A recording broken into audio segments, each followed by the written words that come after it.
Hi, I'm Minesh, and today I will introduce our work HARP, which was done at ETH Zurich by the Safari Research Group. So I'll start off with a high-level summary of this talk. Our motivation for this work is that state-of-the-art memory error mitigations often require the processor to identify which bits are at risk of error, and we refer to this as error profiling. The problem that we tackle is that on.ECC complicates error profiling by altering how errors appear outside of the memory chip. Our goal in this work is to understand and address the challenges that on.ECC introduces. To this end, we make two main contributions. First, we analytically study on.ECC's effects on profiling and identify three key challenges that it introduces. First, on.ECC exponentially increases the number of at-risk bits that the profiler must identify. Second, on.ECC makes individual at-risk bits harder to identify. And third, on.ECC interferes with commonly used memory data patterns. Our second contribution is hybrid active-reactive profiling, or HARP, which separately identifies raw bit errors and errors that are introduced by on.ECC, thereby effectively reducing the problem of profiling a memory chip with on.ECC into that of profiling a memory chip without on.ECC. In our evaluations, we demonstrate that HARP overcomes the three profiling challenges. We show that HARP identifies all errors faster than two baseline profiling algorithms, which sometimes fail to achieve full coverage of at-risk bits. And second, we provide a case study showing that HARP identifies all errors faster than the best performing baseline, for example by 3.7x for a raw per bit error probability of 0.75. All of our artifacts are open sourced on GitHub at the link shown on the slide. So here's an outline of my talk. We'll start with some background on memory errors, mitigation, and profiling. So let's take a look at scaling related memory errors. As manufacturers scale storage densities, various error mechanisms cause memory error rates to increase. And so here are three example scaling-related errors from DRAM technology, which occur for various circuit-level reasons. The key point that I want to make here is that each of these error mechanisms manifests as uncorrelated single-bit errors, and these represent the primary challenge for continued DRAM technology scaling today. Now, as error rates continue to increase, we need more and more sophisticated error mitigation solutions. And so here's an illustration of the types of error mitigation mechanisms that are suitable at different error rates. In the past, error rates have been low enough such that no mitigation was necessary, or simple mechanisms such as row and column sparing sufficed. Today, manufacturers are using on.ECC to mitigate moderate error rates, and in the near future, prior works project that advanced solutions will be necessary to manage high error rates, up to and exceeding 10 to the minus 4. So let's take a look at some examples of these advanced solutions. Now, error mitigation is a large research space with solutions spanning the entire system stack. So here are some example mitigation techniques in the software, in the processor, and within the memory die itself. Which mechanism is most appropriate depends on the particular error characteristics of the errors that need to be mitigated. And in our work, we focus on bit repair mechanisms that operate within the processor. And these mechanisms are state-of-the-art solutions for addressing memory scaling-related errors at high error rates. So let's take a closer look at repair mechanisms. These mechanisms first identify and then repair any bits that are at risk of error. And so here we have a diagram of a system that uses a repair mechanism. We have an unreliable memory and a memory controller that contains the repair mechanism. The repair mechanism itself repairs any bits that are marked within an error profile, which is essentially a list of at-risk bits. Now, when the CPU performs a write operation, the data is written through the repair mechanism. And when the CPU performs a read operation, the data is first repaired before being returned to the CPU. However, the repair mechanism can only repair bits that it knows are at risk of error, and as a consequence, the repair mechanism is dependent on identifying at-risk bits. And this process is known as error profiling. So now let's take a look at how profiling is done. There are two major types of profilers known as active and reactive profilers. Active profilers deliberately induce worst-case operating conditions to make errors more likely to appear. In contrast, reactive profilers passively monitor the memory chip to capture errors that occur during runtime. Now, regardless of the approach, both profilers check for errors that occur and mark any erroneous bits discovered as at risk of error, and this process repeats until all at-risk bits are identified.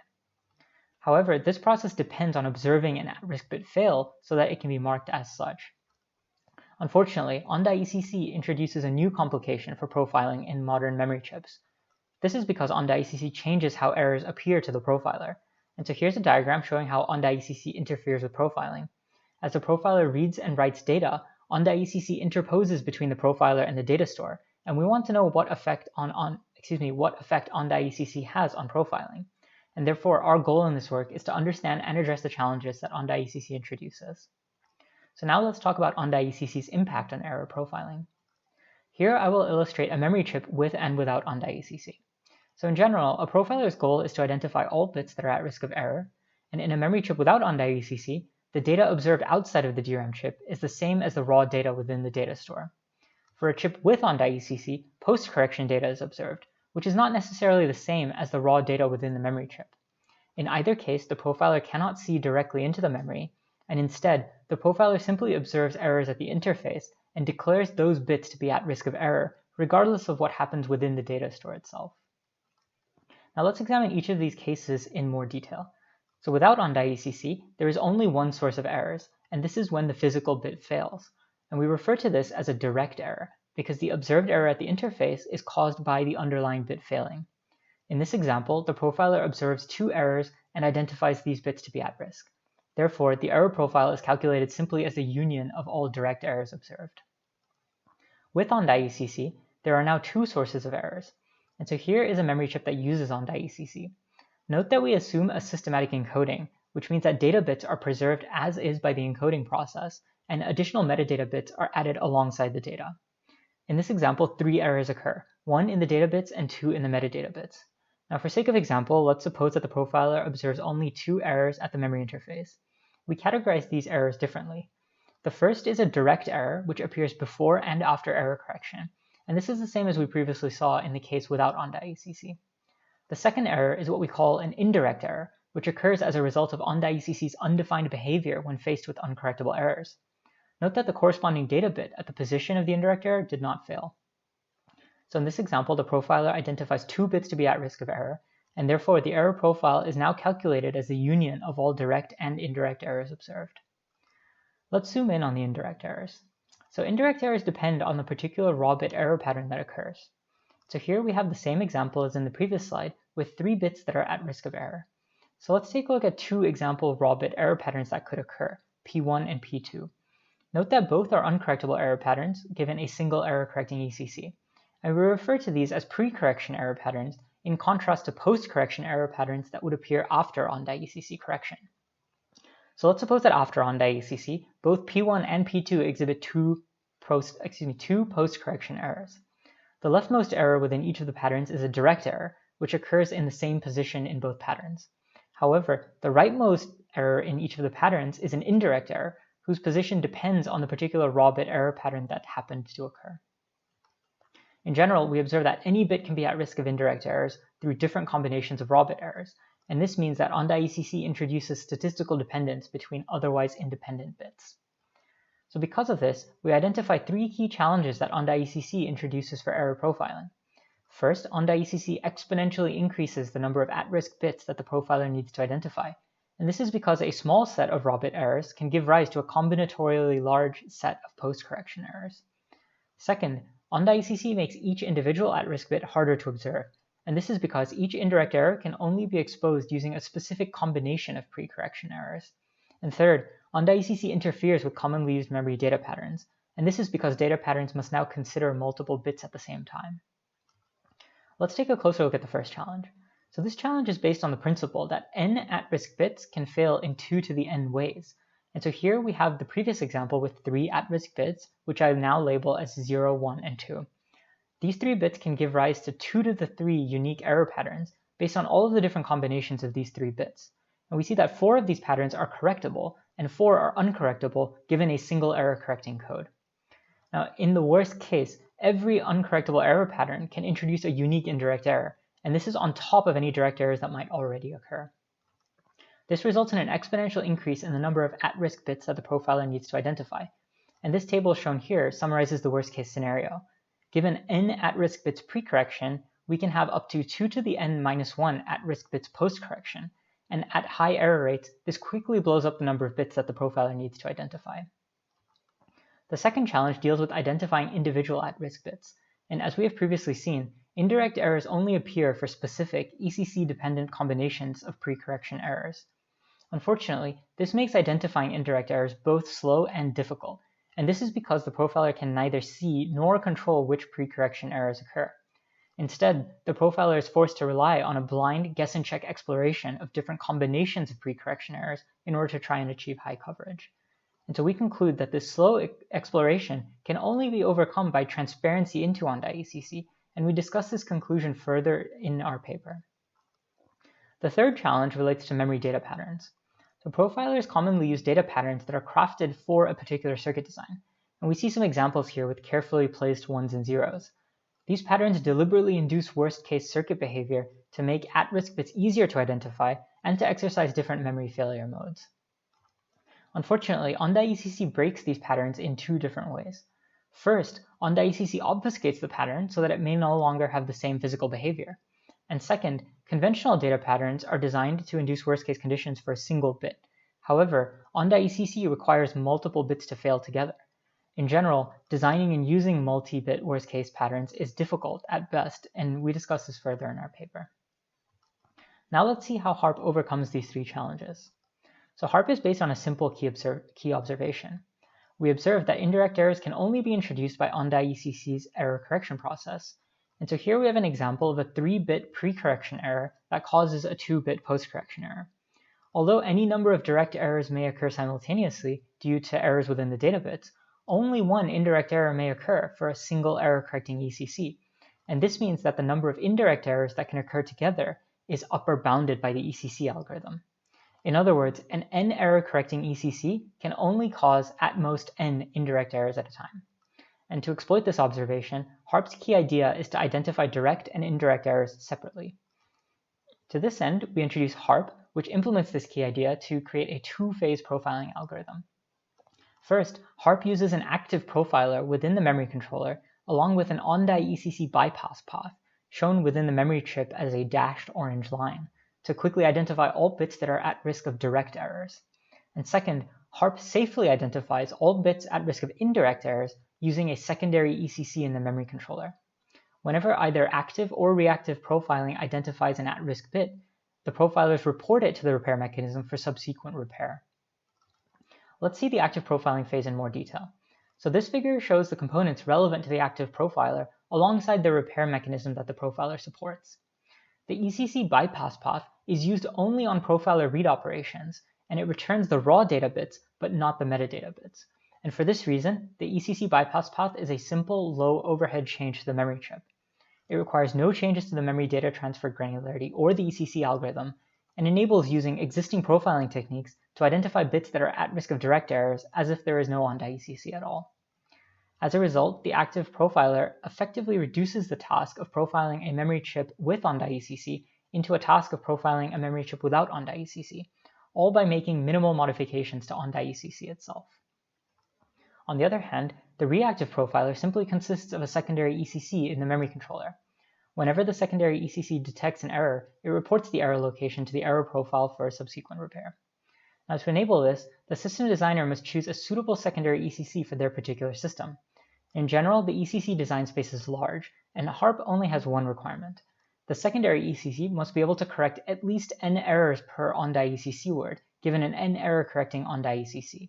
And this requires aligning OnDie-ECC and secondary ECC words, and our paper discusses this in further detail. Now, we further improve upon reactive profiling by incorporating an additional optimization. Reactive profiling, as described, solely identifies bits that are at risk of indirect errors one by one as they fail during runtime. We observe that we can shorten this process by anticipating indirect error locations beforehand based on the direct errors that the active profiler has already identified.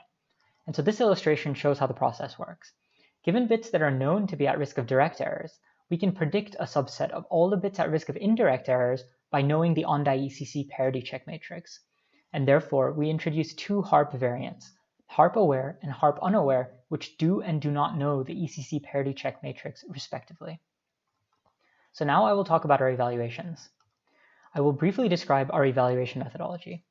We evaluate HARP using Monte Carlo simulation, where we can accurately measure error coverage, and we do so using a SAT solver. We simulate over 1 million total ECC words across many representative OnDie-ECC codes, amounting to about 14 CPU years of simulation time, and our artifacts are open sourced on both Zenodo and GitHub. We compare HARP against two baseline profiling algorithms. First, Naive, which represents a basic round-based profiling algorithm that ignores OnDie-ECC. Here, each profiling round consists of writing a data pattern to the memory chip and identifying any errors that occur. Second, Beep, which is aware of the OnDie-ECC implementation and uses this knowledge to guide how Beep chooses data patterns. So now let's take a look at 3 example results. First, we will look at the coverage of bits at risk of direct errors that each profiling algorithm provides. And so this data shows the direct error coverage on the y-axis achieved over an x-axis number of profiling rounds. The different colors of the curves represent different profilers, and the markers along the curves represent a different number of pre-correction errors injected per ECC word, ranging from 2 to 5. The 4 different plot windows show different per-bit error probabilities for the injected errors, ranging from 25 to 100%. Now we make 2 main observations from the data. First, HARP achieves full coverage in all cases, outperforming both baseline algorithms. And in particular, Beep fails to achieve full coverage because it does not explore different pre-correction error patterns effectively. Second, HARP's performance is independent of the number of pre-correction errors injected, because HARP directly reads raw data bit values that are not coupled together by on.ECC. This analysis shows that HARP overcomes all 3 profiling challenges by separately identifying direct and indirect errors. Next, we look more closely at each profiler's speed. And so our goal in this analysis is to determine how many profiling rounds are necessary to prevent n-bit error patterns from occurring. Note that we report 99th percentile coverage because, as we've seen previously, the baseline profilers sometimes fail to achieve full coverage within the evaluated configurations. So for this analysis, we inject 2 raw bit errors per ECC word, where each bit fails with a per bit error probability of 1.0. In other words, each error occurs in every profiling round. And so here's the resulting data. The x-axis shows the number of post-correction errors that can occur simultaneously after a y-axis number of profiling rounds have elapsed. So for example, x equals 1 means that a single error correcting code, or ECC1, is sufficient to protect against the remaining errors that have been missed by profiling. Similarly, x equals 6 means that a 6 error correcting ECC is necessary to mitigate the remaining errors. Now we see that HARP only needs 3 profiling rounds to prevent all multi-bit error patterns from occurring, whereas both baseline profilers are orders of magnitude slower to achieve the same result, if they even manage to do so at all. So we repeat this analysis for different numbers of pre-correction errors injected per ECC word, ranging from 2 to 5, and for different per-bit error probabilities ranging from 25 to 100%. Overall, we find that HARP achieves high coverage of at-risk bits much faster than both baseline profiling algorithms. And as an example result, HARP performs 20 to 62% faster than naive, given a 50% per bit probability of pre-correction error. Next, we conduct a case study on DRAM data retention errors. We consider a system that uses an ideal repair mechanism that perfectly repairs all at-risk bits in order to safely reduce the DRAM refresh rate. And we study how the end-to-end system bit error rate changes when using different profiling algorithms. So here's the data. The y-axis shows the bit error rate after an x-axis number of profiling rounds. The different colors of the curves represent different profiling algorithms, and the markers along the curves represent different raw bit error rates, resulting from reducing the DRAM refresh rate by different amounts. Now we see that HARP always reaches 0-bit error rate in all configurations. In contrast, Beep fails to reach 0-bit error rate in any configuration, and this is because while HARP achieves full coverage of all direct errors, Beep fails to do so, and naive is significantly slower to do so. As an example result, we find that HARP reaches 0-bit error rate 3.7x faster than naive for a per-bit error probability of 0.75. So now I will conclude and give some final takeaways. We have many other analyses, discussions, and results in our paper. First, we provide a detailed analysis of how on.ECC impacts profiling, including the statistical dependence that it introduces and the differences between direct and indirect errors. Second, we have more discussion on HARP's design choices. Third, we have more evaluation results, including the coverage of direct and indirect errors, an analysis of profiler bootstrapping, and our case study on how profiling impacts the end-to-end bit error rate. Finally, we provide a detailed description of our open source artifacts. And we encourage you to take a look at the paper if you're interested in these details, and take a look at our artifacts, which are evaluated and available on both GitHub and Zenodo. Finally, I would like to conclude with a recap of my talk. So our motivation for this work is that state-of-the-art memory error mitigations often rely on error profiling, and the problem that we tackle is that on.ECC complicates error profiling. Our goal in this work is to understand and address the challenges that on.ECC introduces. To this end, we make 2 main contributions. First, we analytically study on.ECC's effects on profiling, and we identify 3 key challenges that on.ECC introduces. Second, we introduce HARP, which separately identifies raw bit errors and errors that are introduced by on.ECC, thereby reducing the problem of profiling a memory chip with on.ECC into that of profiling a memory chip without on.ECC.